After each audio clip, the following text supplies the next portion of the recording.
We begin this bulletin with the latest from South Africa, where the imprisonment of former President Jacob Zuma has unleashed mayhem in places. Major roads have been blocked, shopping malls and buildings have been set on fire. Gunshots and explosions are ringing out in some major cities, and the army's been deployed to quell the violence. At least 32 people have been killed and more than 400 arrested so far. In an address to the nation, South African President Cyril Ramaphosa appealed for peace and vowed that the police and army would restore order. As the Commander-in-Chief of the South African Defence Force and our security forces, I have today authorized the deployment of the Defence Force personnel in support of the operations of the South African Police Service.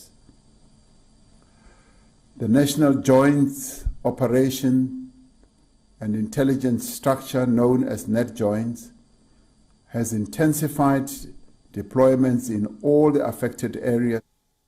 The 79-year-old former leader of South Africa, Jacob Zuma, has begun his 15-month-long jail term.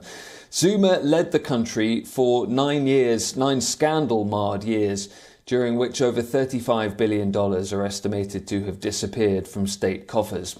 Police said disturbances had intensified as Zuma challenged his 15-month prison term in the country's top court. The judgment in the case has been reserved. The violence, which started from Zuma's home province, has spread across several major cities. These pictures are from South Africa's Gauteng province, which is home to the largest city, Johannesburg, and houses a quarter of the country's population. Protesters here have vandalised shops and businesses. They've burned tyres and set some trucks and cars on fire. Traffic's been disrupted and major roads and highways continue to be barricaded. South African police have been seen firing rubber bullets to disperse looters. At the Jabulani Mall in Soweto, looters walked past television cameras carrying armfuls of stolen goods. Eyewitness videos on social media show people looting from a freezer storage facility. A mall in the city of Durban has been looted and vandalised.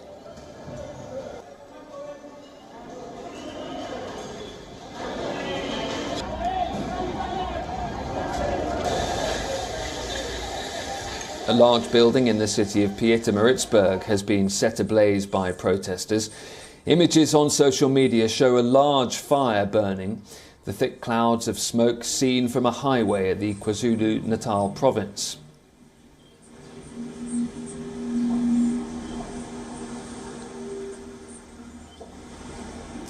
At a mall in Johannesburg, hundreds of people were seen carrying goods away from shops, while outnumbered police watched on. Later, officers fired rubber bullets in an attempt to disperse the crowd. In a confrontation with the looters, policemen fired shots outside the mall. According to the government intelligence agency, the bodies of 4 people have been found, and at least 2 of them had gunshot wounds in Gauteng province. All of the 4 deaths are currently being investigated. So, as South Africa deploys its army to try and get on top of the violence, WION correspondent Kalden Ongmu reports now from Johannesburg. Several days of sporadic unrest and looting in the country has been described as violent, rarely seen before in the history of South Africa's democracy. So far, 489 people have been arrested in KZN and Gauteng since Friday, and 32 people have died.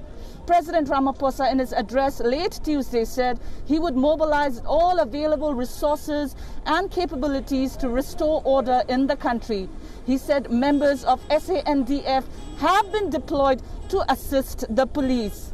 He also added that this violence may have originated from political or ethnic lines, but what the country is now witnessing are the opportunistic acts of criminality. The president has also sent out a stern warning saying if this violent riot continues, the country will soon be facing huge risk of food insecurity and will run out of medicines. The country's vaccination program, which had finally picked up, has been severely disrupted. This is Kalden Olmo from Johannesburg, South Africa. For WION, World is One.